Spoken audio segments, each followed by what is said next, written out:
Viewers, मैं हूँ रितु। मेरे चैनल में आप सभी का बहुत बहुत स्वागत है। आज इस वीडियो में मैं जिस टॉपिक के बारे में बात करने वाली हूँ वो है क्या बच्चे को पाउडर लगाना ठीक है, अगर ठीक है तो किस हद तक ठीक है और ठीक नहीं है तो क्यों नहीं है। तो क्या होता नहीं, ये पाउडर लगाने वाला जो चीज़ है ना वो सदियों से चलता आ रहा है। शायद मेरी मम्मी ने भी यूज़ किया होगा, मेरी सास ने भी यूज़ किया है। तो मैं भी जब प्रेग्नेंट थी तो मैं बहुत एक्साइटेड थी बच्चे के लिए, हर वो शॉपिंग करना चाहती थी जो बच्चे के लिए नेसेसरी है। क्लॉथ्स हो गए, डाइपर्स हो गया, क्रीम हो गए, और पाउडर को भी मैंने अपने कार्ट में डाल लिया था।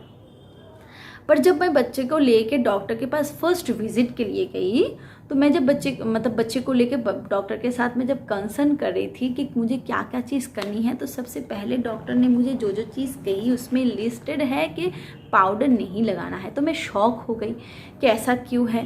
पाउडर तो हर कोई लगाता है, मैं भी जानती हूँ कि पाउडर ये मुझे पता था कि पाउडर छिड़क के नहीं लगाना है, पर पाउडर बिल्कुल नहीं लगाना है ये मुझे नहीं पता था। तो डॉक्टर ने जो जो चीज़ मुझे सजेस्ट की और मैंने घर पे वापस आके प्रॉपर इस पर रिसर्च की कि क्यों ऐसा है, डॉक्टर ने मुझे क्यों मना किया। तो जो जो चीज़ मुझे पता चली वही आज मैं आपसे शेयर कर रही हूँ। आई होप ये वीडियो आपके लिए हेल्पफुल होने वाली है। सबसे पहले हम जान लेते हैं कि हम जो पाउडर लगाते हैं आखिर वो लगाते क्यों हैं, किस रीज़न की वजह से हम पाउडर यूज़ करते हैं बच्चे को। सबसे पहला जो रीज़न होता है वो है स्वेटिंग। अगर हम सोचते हैं कि बच्चे को पाउडर लगाएंगे तो स्वेटिंग नहीं होती तो रैश पे नहीं आएंगे। दूसरा रीज़न है बच्चे का डाइपर रैश, डाइपर एरिया पे हम पाउडर लगाते हैं, सोचते हैं कि उससे बच्चे को रैश नहीं होगी। थर्ड जो रीज़न है जिसकी वजह से हम पाउडर लगाते हैं वो है बच्चे में से एक स्मेल आना, एक फ्रेग्रेंस आना, इस वजह से हम बच्चे को पाउडर लगाते हैं। और फोर्थ जो रीज़न है वो है बच्चे को गोरा बनाना। बहुत से ऐसे सोचते हैं, ये बिल्कुल एक मिथ है कि पाउडर लगाने से बच्चे गोरा हो जाते हैं। ऐसा बिल्कुल नहीं होता, सिर्फ एक लेयर बच जाती है बच्चे के फेस पे और बच्चा जब भी स्वेटिंग करता है तो वो गायब हो जाती है और बच्चा फिर से उसका जो नेचुरल स्किन टोन है उसमें वापस आ जाता है। तो ये कुछ रीज़न थे जिसकी वजह से हम सोचते हैं कि बच्चे को पाउडर लगाना ठीक है। अब सेकेंड पार्ट पे हम आते हैं कि बच्चे को पाउडर हम जो लगाते हैं क्या उसको लगाना ठीक है और क्यों ठीक नहीं है। ये रिसर्च में पाया गया है, ये डॉक्टर ने भी मुझे, जब मैं डॉक्टर के साथ कंसल्ट करी थी तब डॉक्टर ने मुझे कहा कि पाउडर लगाने से अक्सर ये देखा गया है कि जो प्रीमेच्योर बेबी होते हैं या जिनकी अस्थमा की प्रॉब्लम है या जो बच्चे को कोई भी रेस्पिरेटरी ट्रैक का प्रॉब्लम है, उसके सिस्टम का प्रॉब्लम है, उन बच्चे को बहुत ही ये हार्म करता है। क्योंकि हम बच्चे को जब भी पाउडर लगाते हैं उसका जो पार्टिकल्स होता है वो बहुत ही लाइट होता है और जो हम बॉडी में यूज़ करते हैं वो बॉडी में जितना भी रहना होता है रह जाता है और बाद का जो जो बिखरा हुआ होता है वो फैल जाता है हवा में। और बच्चा जब भी सांस लेता है ना तो उसके एयर से बच्चे के अंदर में वो चला जाता है और पार्टिकल्स जो होते हैं वो आहिस्ता आहिस्ता बच्चे के लंग्स में, रेस्पिरेटरी ट्रैक में, ये सब चीज़ों में जाके बैठ जाता है और धीरे धीरे ब्लॉक करना स्टार्ट कर देता है। और एक्सट्रीम फेज पे ना ये कैंसर तक बच्चे को हो सकती है। तो ये जो पहला रीज़न है कि आपको बच्चे को पाउडर बिल्कुल नहीं लगानी चाहिए।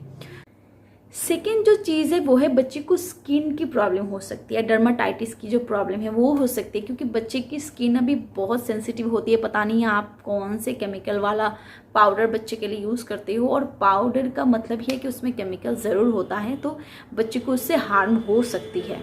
आप ये सोच रहे हो कि आप बच्चे को पाउडर लगा रहे हो, उससे बच्चे को स्वेटिंग नहीं होगी और प्रिकली हीट रैश नहीं आएंगे, पर आप अनजाने में बच्चे की जो ये प्रॉब्लम है उसको बढ़ा देते हो। क्योंकि क्या होता है, बच्चे की जो स्वेटिंग ग्लैंड्स होती है ना वो इतनी जल्दी डेवलप नहीं करती, धीरे धीरे डेवलप हो रही होती है।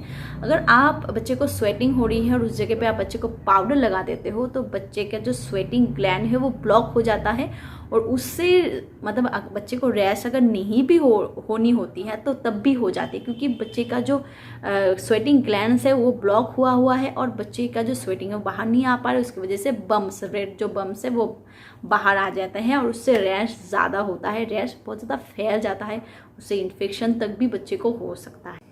ये एक रिसर्च में देखा गया है कि जो स्पेशली गर्ल चाइल्ड होते हैं उनके जेनेटिक एरिया पे बिल्कुल भी पाउडर को नहीं लगानी चाहिए। मैं जब रिसर्च करी थी इसके ऊपर गूगल में, मैं एक आर्टिकल देख रही थी, उसमें ये बताया गया था कि जो गर्ल चाइल्ड होते हैं ना उनकी जो ओवरियन जो सिस्ट होता है या कैंसर होता है, अक्सर कुछ परसेंटेज है कि बच्चे को छोटे टाइम से ही, बचपन से ही पाउडर लगाया जाता है और उससे बच्चे को बाद में जाके जब वो बड़ा होता है तो उसको ओवरियन कैंसर, सिस्ट, ऐसे बहुत सारे प्रॉब्लम फेस करनी पड़ती हैं। तो जो गर्ल चाइल्ड है स्पेशली उनके ऊपर जेनेटिक एरिया पर बिल्कुल भी पाउडर का यूज़ मत कीजिए। तो हम अगर पाउडर नहीं लगाते हैं तो उस टाइम पे हम क्या कर सकते हैं, तो हम तो डाइपर रैश के लिए पाउडर यूज़ करते हैं, तो पाउडर की जगह पे हम डाइपर रैश क्रीम भी तो यूज़ कर सकते हैं या कोकोनट ऑयल भी यूज़ कर सकते हैं। तो उस फेस पे पाउडर लगाने की कोई ज़रूरत है ही नहीं। दूसरा जो चीज़ है वो है, हम बच्चे को प्रिकली हीट रैश या घमोड़ियों की वजह से या स्वेटिंग की वजह से पाउडर लगाते हैं, तो उस चीज़ में हम बच्चे को कूल जगह पे रख सकते हैं। बच्चे का जो क्लॉथ है उस पर ध्यान दे सकते हैं। ऐसा ज़रूरी नहीं है कि बच्चे को हमको पाउडर ही लगाना है। थर्ड जो रीज़न है वो है सेंटेड या फ्रेगरेंस। तो वैसे ही 0 to 6 मंथ के बच्चे के ऊपर कोई भी सेंटेड प्रोडक्ट का यूज़ करना या सेंट यूज़ करना, ऐसे कोई फ्रेग्रेंस वाला चीज़ यूज़ करना ही ठीक नहीं है। डॉक्टर्स हमें इसके लिए बिल्कुल मना करते हैं, क्योंकि बच्चे को इससे इरिटेशन होती है, बच्चे को बहुत तेज़ महक बच्चे को प्रॉब्लम कर सकती है। तो बच्चे को बिल्कुल भी फ्रेग्रेंस या सेंट वाला प्रोडक्ट 0 to 6 मंथ में यूज़ नहीं करनी चाहिए। तो 6 महीने के बाद वैसे ही आप ऐसे बहुत सारे डिटर्जेंट्स आते हैं जिसको आप बच्चे के लिए यूज़ कर सकते हो, तो उससे क्लॉथ से भी अच्छी फ्रेग्रेंस आएगी। आप बच्चे को ऐसे बहुत सारे प्रोडक्ट्स आते हैं, लोशन आते हैं जो जिसकी महक बहुत अच्छी होती है, लाइट होती है, माइल्ड होती है, पर बहुत अच्छा उसका फ्रेग्रेंस आता है, तो वो भी आप बच्चे को यूज़ कर सकते हो। पाउडर लगाने की इस फेस पे भी आपको ज़रूरत नहीं पड़ती है। तो आई होप मैं आपको समझा पाई हूँ कि हम जो पाउडर यूज़ करते हैं वो कितना खतरनाक साबित हो सकता है, पाउडर हम लगाते क्यों हैं और पाउडर को हम किस चीज़ से रिप्लेस कर सकते हैं। तो आई होप ये वीडियो आपके लिए हेल्पफुल हुई होगी। अगर हेल्पफुल होता है तो प्लीज़ इसे लाइक ज़रूर कीजिएगा। मेरे चैनल को सब्सक्राइब करना बिल्कुल मत भूलिएगा, क्योंकि मैं ऐसे ही बच्चे और मदद से रिलेटेड वीडियोस लाती रहती हूँ। Thank you so much for watching my video. Bye bye.